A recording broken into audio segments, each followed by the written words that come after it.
بسم اللہ الرحمن الرحیم۔ گاؤں کی لڑکی کی شہر میں شادی۔ میرا نام آمنہ ہے اور میں ایک گاؤں میں رہتی ہوں۔ ہمارا گاؤں پہاڑوں میں واقع ہے۔ میں پڑھی لکھی نہیں ہوں اور نہ ہی کبھی اپنے گھر سے باہر گئی ہوں۔ میری عمر 18 سال ہے۔ میرے ابو کے چھوٹے بھائی شہر میں کام کرتے ہیں اور ان کے سب گھر والے شہر میں ہی رہتے ہیں۔ ان کا بیٹا سرفراز جو کہ دوسرے ملک میں کام کرتا ہے، میری اس سے شادی طے کر دی گئی ہے۔ مجھے نہیں پتا کہ شادی کیا چیز ہے اور نہ ہی کبھی اس سے پہلے اس کے متعلق بات چیت ہوئی تھی۔ 10 دن بعد سرفراز نے گھر واپس آنا تھا اور اس کے ایک دن بعد ہماری شادی تھی۔ میرے گھر میں بھی شادیوں کی تیاریاں جو چل رہی تھی، مہمان آ رہے تھے۔ شادی کا دن آ گیا، میں کمرے میں بیٹھی تھی اور سرفراز باہر بارات لے کر ہمارے گھر آئے۔ پھر ہمارا نکاح ہوا، میری رخصتی ہو گئی۔ ہم لوگ رات کو 8 بجے گھر پہنچے۔ میں سج سنوار کے کر کمرے میں بیٹھی تھی، پھولوں سے ہمارا کمرہ سجا ہوا تھا۔ 1 گھنٹے بعد میرا شوہر کمرے میں آیا، مجھے سلام کیا اور میں نے سلام کا جواب دیا۔ انہوں نے پوچھا تمہیں کوئی تکلیف تو نہیں؟ تم نے کھانا کھا لیا؟ میں نے جواب دیا نہیں۔ پھر ہم نے کمرے میں کھانا کھایا۔ میں نے کہا میں بہت تھک گئی ہوں، میں سو جاؤں۔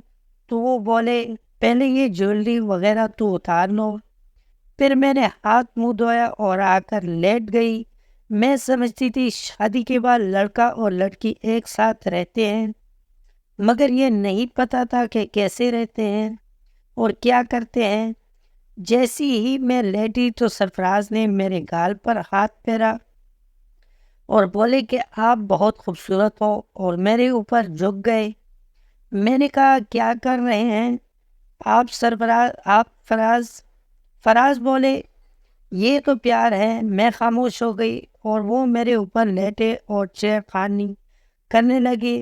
میں پہلے تو خاموشی سے لیٹی رہی، لیکن جیسے وہ میرے کپڑے اتارنے لگے، میں شور مچاتی ہوئی باہر بھاگ گئی۔ میرے ساس سسر اور مہمان وہاں موجود تھے۔ مجھے شور مچاتے دیکھ کر وہ بولے کیا ہوا؟ تو میں نے کہا سرفراز میرے ساتھ گندی حرکت کر رہا ہے۔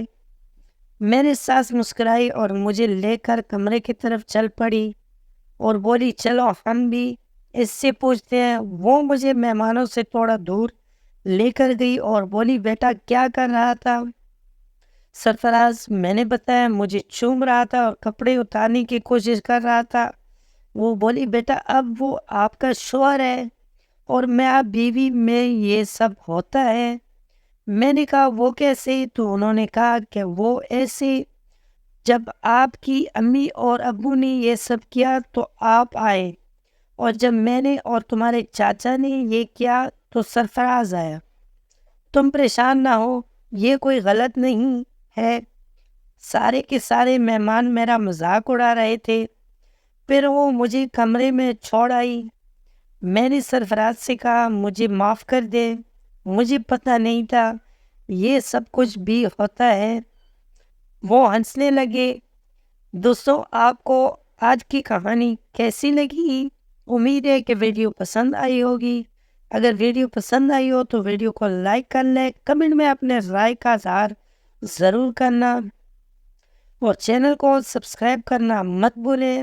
ملتے ہیں اگلی ویڈیو میں، تب تک کے لیے اللہ حافظ۔